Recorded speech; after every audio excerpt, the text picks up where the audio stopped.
नमस्कार साथियों, एक बार फिर से कलाम क्लास इंदौर में आपका हार्दिक स्वागत है। देखिए 2-4 दिन से वीडियो नहीं बना पा रहा था, जिसका एक प्रमुख कारण था कि मेरे डिस्क के अंदर पेन हो चुका था और डॉक्टर ने खड़ा रहने से बिल्कुल मना किया हुआ है। तो इस कारण खड़ा रहकर वीडियो बोर्ड पर नहीं बना पा रहा, तो मैंने सोचा कुछ अलग तरीके से ट्राई करते हैं। तो इसके लिए मैंने ये छोटी छोटी शीट्स तैयार की, जिसके माध्यम से अपने कोशिश करते हैं इससे अगर ये वीडियो अपने सही चलता है तो अपने अगले 5-7 दिन तक इसी प्रकार चलेंगे। अगर ये नहीं समझ में आता है तो हम 5-7 दिन बाद ही वीडियो बनाना वापस जारी रखेंगे। तो ठीक से जल्दी से वापस टॉपिक को स्टार्ट करते हैं। हमारा टॉपिक जो चल रहा था वो था गुर्जर प्रतिहार। गुर्जर प्रतिहारों के ऊपर हमने चर्चा की थी। गुर्जर प्रतिहारों की उत्पत्ति कैसे हुई थी और उनकी मंडोर शाखा के ऊपर हमने चर्चा की थी। उनके मंदिर निर्माण शैली के ऊपर हमने चर्चा की थी। तो देखिए गुर्जर प्रतिहार शब्द आता है तो गुर्जर प्रतिहारों का संस्थापक पूछे तो कौन है? गुर्जर प्रतिहारों का संस्थापक हरिश्चंद्र। जबकि हम बात करें भीनमाल शाखा का संस्थापक पूछे तो रहेगा नागभट्ट प्रथम। नागभट्ट प्रथम का काल 730 से 756 ईस्वी था और भीनमाल शाखा का संस्थापक था। इसकी उपाधि जो थी वो देखिए, इसे क्षत्रिय ब्राह्मण कहा गया है, इंद्र के द्रम का नाशक कहा गया है, नारायण की मूर्ति राम का प्रतिहार यानी कि इसे क्या कहा गया है? लक्ष्मण वंशीय कहा गया है। मलेच्छों का नाशक इसे ग्वालियर प्रशस्ति जो लिखवाई थी मिहिर भोज ने, मिहिर भोज की ग्वालियर प्रशस्ति के अंदर इसे मलेच्छों का, मलेच्छ शब्द जो है ये अरब आक्रमणकारी, इसने अरब आक्रमणकारी जुनैद को पराजित किया था और इन्हीं अरब आक्रमणकारियों को मलेच्छ कहा गया। इसी कारण जुनैद को पराजित करने के कारण इसे ग्वालियर प्रशस्ति के अंदर मलेच्छों का नाशक कहा गया है। भीनमाल में ही कभी आया था चीनी यात्री हवेन सांग। ये इसके समय नहीं आया था इससे पहले हर्षवर्धन के काल में आया था वो, और उसने भीनमाल को अपनी यात्रा वृतांत, हवेन सांग ने अपना यात्रा वृतांत लिखा था CU की नाम से अपना यात्रा वृतांत लिखा था और उसके अंदर उसने भीनमाल को पिलोमोलो कहा था तथा गुर्जर राज्य जो था उसे कहा था कुचेलो। उसके बाद हम बात करते हैं वत्सराज की कि इसके बाद प्रमुख राजा जो बनता है वो बनता है वत्सराज। वत्सराज को जो 780 से 800 ईस्वी तक गद्दी पर बैठता है, इसे गुर्जर प्रतिहारों का वास्तविक संस्थापक कहा जाता है। इसके पास 2 उपाधि थी, रणहस्तिन यानी कि युद्ध का हाथी और सम्राट, 2 उपाधियां इसके पास प्राप्त थी। और इनका जो प्रमुख केंद्र था वो था ओसिया जोधपुर में पड़ता है। ओसिया को वत्सराज ने अपना प्रमुख केंद्र बनाया था। ओसिया का प्राचीन नाम था उपकेश पटन। ओसिया को प्राचीन काल में उपकेश पटन के नाम से जाना जाता है। ओसिया के मंदिरों का निर्माण जो है, ओसिया के मंदिरों का निर्माण वत्सराज के समय हुआ था। ओसिया का एक नाम हमने पढ़ा था उपकेश पटन। ओसिया को प्राचीन काल में क्या कहा जाता था? उपकेश पटन कहा गया था। जबकि ओसिया को ये कहा जाता है राजस्थान का भुवनेश्वर ओडिशा में। यहाँ पर सूर्य और जैन मंदिर मिले हैं और ऐसे ही सूर्य और जैन मंदिर ओसिया में मिले, इसीलिए ओसिया को राजस्थान का भुवनेश्वर कहते हैं। तो देखिए ओसिया के जो मंदिर है ये गुर्जर प्रतिहार शैली को हमने पहले भी पढ़ा था। किस नाम से जाना जाता है? महामारू शैली के नाम से भी जानते हैं। तो गुर्जर प्रतिहार शैली के यहाँ पर वत्सराज द्वारा बनवाया गया था महावीर स्वामी का जैन मंदिर वहां पर बनवाया गया था वत्सराज के द्वारा। जबकि यहीं पर है सचिया माता जिसे ओसिया माता के नाम से भी जाना जाता है। ये ओसवाल जैनों की कुल देवी है। यहाँ का एक प्रमुख मंदिर है हरिहर मंदिर, जो पंचायतन शैली में बना हुआ है। तो ये यहाँ के ओसिया के प्रमुख मंदिर थे और ओसिया राजस्थान में गुर्जर प्रतिहारों का प्रमुख केंद्र था। वत्सराज के दरबारी कवियों के ऊपर हम चर्चा करें तो 2 दरबारी कवि हम मुख्य रूप से इसके ध्यान रखेंगे। एक तो उद्धोतन सूरी, मोस्ट इंपोर्टेंट है, बहुत बार आता है एग्जाम में। इसने एक रचना लिखी थी 7वीं शताब्दी के अंदर, 8वीं शताब्दी के अंदर लगभग, कुवल्यमाला। और कुवल्यमाला जो थी इसके अंदर राजस्थानी भाषा के बारे में पहली बार चर्चा हुआ है और इसमें टोटल 18 भाषाओं का उल्लेख किया गया और इसमें सबसे पहली बार राजस्थानी जो भाषा इसे मरुवाणी के नाम से या मरु भाषा के नाम से, मरुस्थल की भाषा के रूप में इसका उल्लेख उद्धोतन सूरी की कुवल्यमाला पुस्तक के अंदर प्रथम बार किया गया है। और इसी के दरबार में थे जीन सेन, जिन्होंने लिखा था हरिवंश पुराण। वत्सराज अभी चल रहे हैं। वत्सराज के समय प्रारंभ हुआ था त्रिपक्षीय संघर्ष। देखिए 3 राजवंश हुए थे। त्रिपक्षीय संघर्ष जो हुआ था ये 100 वर्षों तक चला था, कन्नौज को लेकर हुआ था। 100 वर्षों तक चला था कन्नौज के लिए। देखिए, त्रिपक्षीय संघर्ष में 3 राजवंश थे।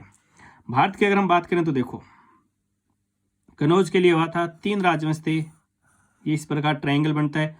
उत्तर भारत जो था, यहाँ पर थे गुर्जर प्रतिहार, दक्षिण के अंदर थे राष्ट्रकूट, और पूर्व में था पाल वंश। और कन्नौज यहाँ पर उत्तर प्रदेश में पड़ता है। इधर उत्तर में गुर्जर प्रतिहार आ गए, ये पूरा क्षेत्र गुर्जर प्रतिहारों का था। दक्षिण में राष्ट्रकूट थे, और पूर्व में ये पश्चिम बंगाल वाला ये वो पूरा क्षेत्र, ये पाल वंश के पास था, अधीन था उस समय। तो 3 प्रमुख राजवंश थे जो कन्नौज को लेकर युद्ध कर रहे थे। अब देखिए होती क्या है कहानी। एक तो सीधा सा क्वेश्चन आता है, त्रिपक्षीय संघर्ष की शुरुआत किसने की? तो त्रिपक्षीय संघर्ष की शुरुआत की थी वत्सराज। वत्सराज शब्द आ जाए या फिर शब्द आएगा गुर्जर प्रतिहारों ने। त्रिपक्षीय संघर्ष की शुरुआत भी इन्होंने की थी, और अंतिम रूप से विजय की बात करें तो अंतिम रूप से विजय जब होगी तो वो भी किसकी होगी? गुर्जर प्रतिहारों। हालांकि शक्तिशाली थे राष्ट्रकूट, लेकिन फिर भी जीतेंगे कौन? गुर्जर प्रतिहार। क्यों जीतेंगे? इसका कारण है क्योंकि राष्ट्रकूट दक्षिण से आ रहे हैं। देखिए, यहां से यहां पर आकर युद्ध कर रहे हैं, और इनको यहां पर ही ये जीत जाते थे, लेकिन जैसे ही वापस जाते वैसे ही गुर्जर प्रतिहार यहां पर अपना अधिकार वापस कर लेते। अब देखिए कन्नौज की कहानी। कन्नौज के अंदर इस समय राज था आयुध वंश का। आयुध वंश का शासक था यशोवर्मन। इसकी मृत्यु होती तो इसके 2 पुत्र थे, एक इंद्रायुध था और एक था चक्रायुध। बड़ा पुत्र था इंद्रायुध। गद्दी पर किसको बैठना था? इंद्रायुध को, लेकिन धोखे से चक्रायुध यहां पर गद्दी पर प्राप्त कर लेता है, और उसका समर्थन कर रहा था पाल वंश का शासक धर्मपाल। तो ये इंद्रायुध सीधा कन्नौज से भाग कर आता है किसके पास है? गुर्जर प्रतिहार शासक वत्सराज के पास। वत्सराज के शरण में आ जाता है ये, और वत्सराज इसकी सहायता करता है और कन्नौज पर आक्रमण कर पहले तो चक्रायुध को पराजित करता है, और फिर चक्रायुध का जो समर्थन कर रहा था धर्मपाल, इसको भी इसने पराजित किया और कन्नौज को अपनी क्या बना दिया? राजधानी। एग्जाम में सीधा सा क्वेश्चन आता है, कन्नौज को राजधानी बनाने वाला पहला शासक कौन है? तो कन्नौज को राजधानी बनाने वाला पहला शासक जो है वो गुर्जर प्रतिहारों का वत्सराज है। इसलिए कई बार सीधा सा बोल देते हैं कि कन्नौज शाखा का संस्थापक। तो कन्नौज शाखा का संस्थापक अगर पूछ ले, कन्नौज को अभी जीता था इसने, हाँ सॉरी, राजधानी नहीं बनाएगा, कन्नौज को जीतेगा, और लेकिन ये कन्नौज को जीतता है तो दक्षिण वाले इस पर आक्रमण और करेंगे, तो दक्षिण शासक ध्रुव प्रथम जो है ये इसको वत्सराज को क्या कर देगा? पराजित। वत्सराज ने तो इसको पराजित किया, ध्रुव इसको भी पराजित करेगा और वत्सराज को भी पराजित करेगा, और कन्नौज के ऊपर किसका शासन आ जाएगा? राष्ट्रकूट वंश का। इधर वत्सराज की मृत्यु हो जाती है, तो वत्सराज के बाद गद्दी पर बैठने आ जाएगा अब नागभट्ट। नागभट्ट द्वितीय 800 से 833 ईस्वी तक।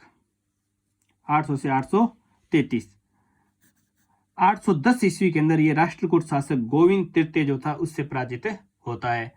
लेकिन मुंगेर के युद्ध में पाल शासक धर्मपाल को हराकर कन्नौज को राजधानी बनाएगा ये।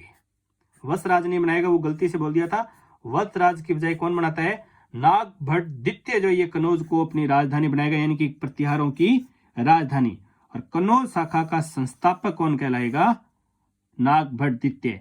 जैसे ही कन्नौज को राजधानी बनाता है वैसे ये एक उपाधि धारण करता है, परम भटारक महाराजा धीराज परमेश्वर। तो ये उपाधि किसके पास थी? परम भटारक महाराजा धीराज परमेश्वर की उपाधि थी नागभट्ट द्वितीय।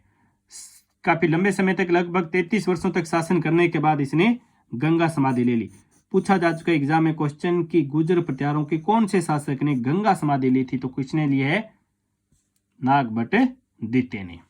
नागभट्ट द्वितीय के बाद गद्दी पर बैठता है रामभद्र। जो रामभद्र था, पसंद नहीं था अपने ही पुत्र मिहिर भोज को, मिहिर भोज या भोज प्रथम, इसको पसंद नहीं था ये, और मिहिर भोज या भोज प्रथम ने अपने ही पिता की हत्या की और गद्दी प्राप्त कर ली, और ये कहलाए गुर्जर प्रतिहारों का प्रथम पितरहंता शासक। इससे पहले गुर्जर प्रतिहारों में किसी शासक ने गद्दी प्राप्त करने के लिए अपने पिता की हत्या नहीं की, तो पितरहंता शासक कहलाने वाला पहला शासक था मिहिर भोज या भोज प्रथम। गुर्जर प्रतिहारों को साम्राज्य को सर्वाधिक विस्तार करने वाला शासक भी जो है वो कौन है? मिहिर भोज ही रहेगा। इसके पिता रामभद्र थे तो माता थी अप्पा महादेवी। मिहिर भोज का अर्थ होता है सूर्य का प्रतीक। इसने 2 उपाधियां धारण की थी, आदिवराह और प्रभास। आदिवराह यानी कि विष्णु का अवतार, और प्रभास यानी कि सूर्य का पर्यायवाची। ये वैष्णव धर्म का न्याय था और इसने विष्णु की सगुण और निर्गुण, सगुण प्लस निर्गुण दोनों रूपों में पूजा की थी। सगुण और निर्गुण दोनों रूपों में पूजा की थी विष्णु की, और विष्णु को एक नाम दिया था ऋषिकेश।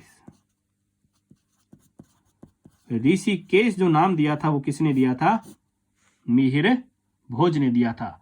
सगुण भक्ति धारा वो होती है जिसमें गुणों सहित पूजा की जाती है, यानी कि किसी मूर्ति की पूजा हम कर रहे हैं या किसी फोटो की पूजा हम कर रहे हैं तो वो कौन सी भक्ति धारा होगी? हमारी सगुण। निर्गुण निराकार, यानी कि हम देवता को कण कण में विराजमान मानकर पूजा करें कि वो तो प्रत्येक गुण, उसको किसी एक गुण में हम समाहित कर ही नहीं सकते। ऐसी भक्ति धारा जो होती है वो होती है निर्गुण, कण कण में विराजमान मानकर। तो इसने सगुण और निर्गुण दोनों रूपों में विष्णु की पूजा की थी और विष्णु को एक नाम दिया था ऋषिकेश। तो दो उपाधियां प्राप्त थी मिहिर भोज को, आदिवराह और प्रभास। इसने द्रुम नामक सिक्के चलाए थे। मिहिर भोज जो ये पाल शासक देवपाल से और राष्ट्रकूट शासक अमोघ वर्ष से पराजित हो जाता है। लेकिन अमोघ वर्ष जैसे ही दक्षिण में जाता है वैसे यहाँ पर पाल वंश का विग्रहपाल आता है और विग्रहपाल को मिहिर भोज ने पराजित किया और कनौज के ऊपर अधिकार कर लिया था। इसके बाद अगर हम चर्चा करें तो इसके समय मोस्ट इंपोर्टेंट, बहुत बार पूछा जा चुका एग्जाम में, इसी के समय 851 ईस्वी के अंदर अरब यात्री सुलेमान भारत आया था। अरब यात्री सुलेमान मोस्ट इंपोर्टेंट है, कई बार पूछा जा चुका है। सुलेमान ने अपनी पुस्तक लिखी थी सिलसिलतुत तवारीख, और इसी पुस्तक के अंदर इसने मिहिर भोज को अरबों का अमित्र व इस्लाम का घोर शत्रु कहा है, तथा मिहिर भोज के लिए जुर्ज या बोर शब्द का प्रयोग इसने किया है और गुर्जर राज्य को इसने क्या कहा है? अल जुर्ज कहा है। गुर्जर राज्य को अल जुर्ज कहा था किसने? सुलेमान ने। तो कुचेलो किसने कहा था? हवेन सांग ने गुर्जर राज्य को कुचेलो कहा था, जबकि सुलेमान कहता है अल जुर्ज। और ये सुलेमान पाल राज्य में भी गया था, उस समय वहां का शासक धर्मपाल था और पाल राज्य को कहा था उसने रुहमा। मिहिर भोज के समय की और बातें देखें तो देखिए, मिहिर भोज ने अभिलेख लिखवाए थे। सबसे पहला जो अभिलेख था, विष्णु का भक्त था तो वराह ताम्र लेख लिखवाया, इसका पहला अभिलेख था। दौलतपुर अभिलेख लिखा है जिसमें इसकी प्रभास उपाधि के बारे में वर्णन मिलता है। पहुआ अभिलेख लिखा है जो पंजाब, जिसके अंदर घोड़ों के क्रय विक्रय में लगने वाले बाजार का उल्लेख पूछा जा चुका है। ये क्वेश्चन पिछली बार फर्स्ट ग्रेड के अंदर आया था कि कौन से अभिलेख में घोड़ों के लिए क्रय विक्रय के लिए लगने वाले बाजार का उल्लेख किया गया है, तो ये पहुआ अभिलेख पंजाब में किया गया है। जबकि बेलग्राम अभिलेख उत्तर प्रदेश में इसे संपूर्ण पृथ्वी को जीतने वाला शासक कहा गया है। और फिर हमें पता ही है इसी के समय लिखवाई गई थी ग्वालियर प्रशस्ति, और ग्वालियर प्रशस्ति जो थी मध्य प्रदेश में ग्वालियर, इसमें नागभट्ट प्रथम को म्लेच्छों का नाशक कहा था। ये हमने पहले भी पढ़ा था कि नागभट्ट प्रथम ने अरब आक्रमणकारी जुनैद को पराजित किया था और अरबों को यहाँ पर म्लेच्छ कहा था, इसलिए म्लेच्छों का नाशक कहा गया था नागभट्ट प्रथम। और इसी ग्वालियर प्रशस्ति के आधार पर गुर्जर प्रत्यारों को लक्ष्मण वंशीय कहा गया इसमें, और इसी के आधार पर कहा था, हमने पहले पढ़ा था आरसी मजूमदार ने क्या कहा है गुर्जर प्रत्यारों को? लक्ष्मण वंशीय कहा था। तो ये हो जाता है मिहिर भोज। मिहिर भोज के बाद गद्दी पर बैठने आता है महेंद्रपाल। बीच में देखिए छोटे छोटे 2-3 शासक आएंगे, लेकिन हम मेन शासकों के ऊपर ही चर्चा कर रहे हैं। महेंद्रपाल प्रथम 885 से 890, इसका दरबारी कवि और गुरु था राजशेखर। देखिए महेंद्रपाल से ज्यादा इंपॉर्टेंट रहने वाला है हमारे लिए राजशेखर। महेंद्रपाल से भी ज्यादा इंपॉर्टेंट है राजशेखर। राजशेखर ने ही महेंद्रपाल को निम्न उपाधियां दी। इसी राजशेखर ने ये उपाधियां दी थी: रघुकुल तिलक, रघुकुल चूड़ामणि, रघुकुल तिलक, रघुकुल चूड़ामणि, निर्भय नरेंद्र तथा सकल कलानिलय निर्भय राज। ये सारी उपाधियां किसने दी है? राजशेखर ने महेंद्रपाल प्रथम को ये सारी उपाधियां दी थी। और राजशेखर ने इसी के समय कुछ रचनाएं लिखी थी, जिसमें सबसे पहले देखिए दो कैसे है। देखिए दो के जोड़े में देखते हैं, कर्पूर मंजरी और काव्य मीमांसा। कर्पूर मंजरी और काव्य मीमांसा दो कैसे प्रारंभ होती है। कर्पूर मंजरी प्राकृत भाषा में है और राजशेखर ने अपनी पत्नी अवंती सुंदरी, राजशेखर की पत्नी थी अवंती सुंदरी, इसी अवंती सुंदरी के कहने पर इसने कर्पूर मंजरी ग्रंथ की रचना की थी। तो देखिए दो कैसे थी कर्पूर मंजरी काव्य मीमांसा, दो बै से है बाल रामायण बाल भारत, दो बै से है, दो में बाल है, बाल रामायण बाल भारत, दो में कोश है, देखिए प्रबंध कोश और भुवन कोश, दो में कोश है प्रबंध कोश और भुवन कोश, दो में हरि का नाम है हर विलास और विदशाल भंजिका। तो मोस्ट इंपोर्टेंट है, एग्जाम में सीधा सा क्वेश्चन आता है राजशेखर किसका दरबारी कवि था, तो इसका आंसर रहेगा हमारा महेंद्र पाल प्रथम का दरबारी कवि था। इसके बाद दो तीन शासक बैठते हैं और फिर भोज प्रमुख शासक बैठेगा, भोज का पुत्र महिपाल प्रथम 914 से 943 तक। इसने भी राजशेखर को आश्रय दिया था। राजशेखर दरबारी कवि तो किसका आएगा, हमेशा महेंद्र पाल प्रथम का दरबारी कवि रहेगा, ध्यान रखना। दरबारी कवि तो हमेशा महेंद्र पाल प्रथम का ही रहेगा, लेकिन महिपाल ने भी राजशेखर को आश्रय दिया था। और राजशेखर ने फिर महिपाल को भी कुछ उपाधियां दे दी, उसको दी थी तो इसको भी दे दी, उसको दी थी रघुकुल तिलक, रघुकुल चूड़ामणि, उसको रघुकुल नाम से दे रहा था, इसको रघुवंश मुक्तमणि, रघुवंश मुकुटमणि, रघुकुल मुक्तामणि, मुकुटमणि, मुक्तामणि, आर्यवर्त का महाराजा धीराज, ये तीन उपाधियां किसने दी थी, राजशेखर ने दी थी महिपाल को। जबकि महिपाल को गुर्जर राज कहा गया था कन्नड़ लेखक पंपा द्वारा।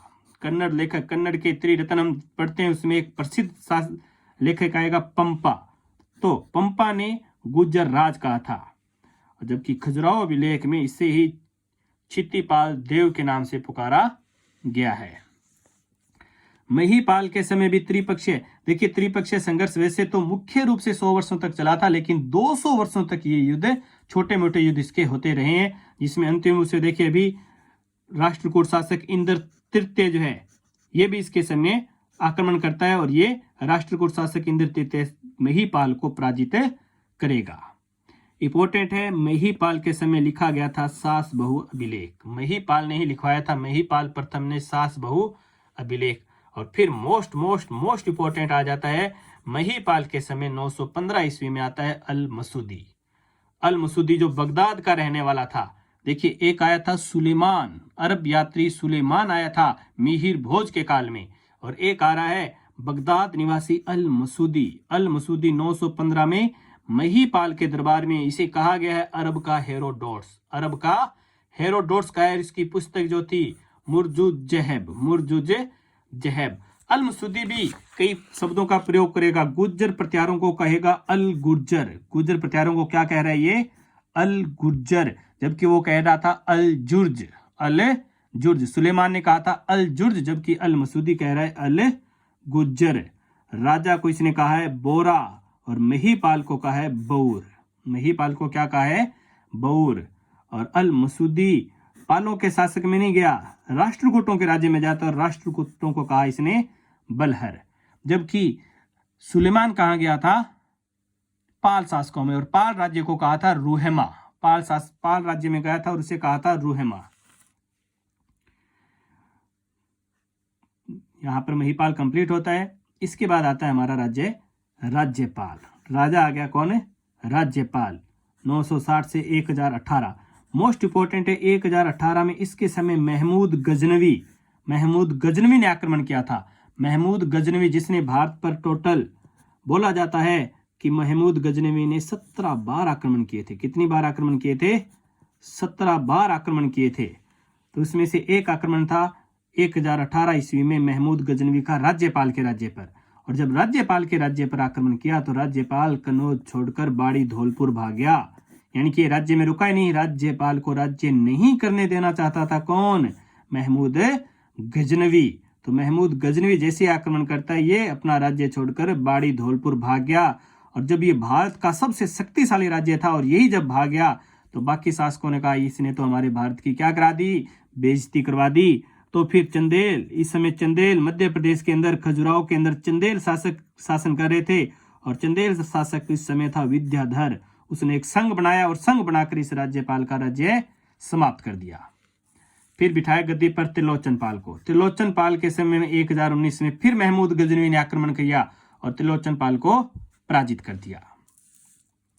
फिर गुर्जर प्रतिहार जो 8वीं से 10वीं शताब्दी में सबसे शक्तिशाली राजा था, उसका यशपाल ने मिट्टी में मिला दिया। उस तेजस्वी राजवंश का यश जो था, यशपाल ने मिट्टी में मिला दिया। यानी कि इस वंश का अंतिम शासक कौन था?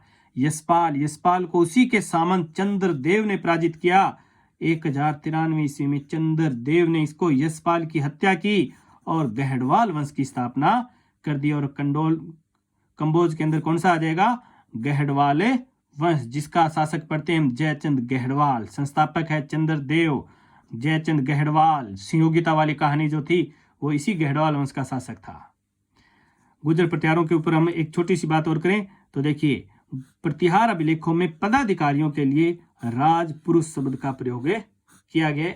ये आरपीएससी के अंदर कई बार एग्जाम में आ चुका है। RSSM जितने भी अधीनस्थ बोर्ड द्वारा है, जो भी एग्जाम लिए जा रहे हैं, उनके लिए मोस्ट इंपोर्टेंट रहेगा गुर्जर प्रतिहार अभिलेखों में पदाधिकारियों को क्या कहा गया है? राजपुरुष कहा गया है।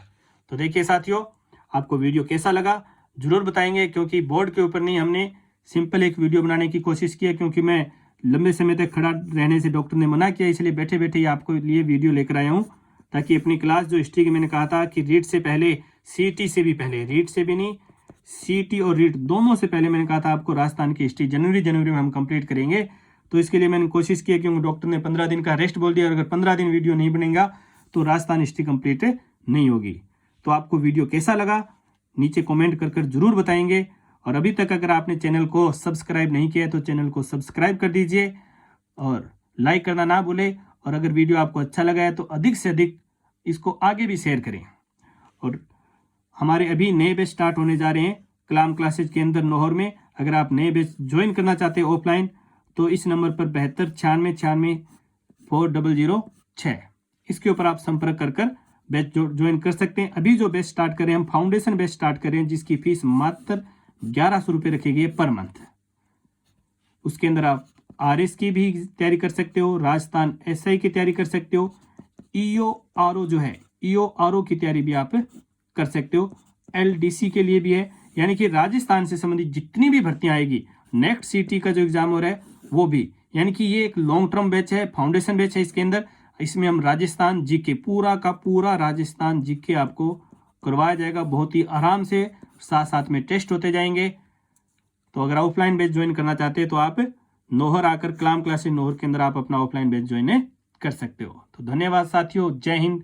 मिलते हैं अगले वीडियो में। तब तक उससे पहले आप ये जरूर बताएं कि इस प्रकार के वीडियो आपको अगर अच्छे लग रहे हैं तो अपने कंटिन्यू रखते हैं, अन्यथा फिर बोर्ड वाले वीडियो जो पहले चल रहे हैं वही हम अपने आगे कंटिन्यू रखेंगे। तो धन्यवाद, जय हिंद साथियों।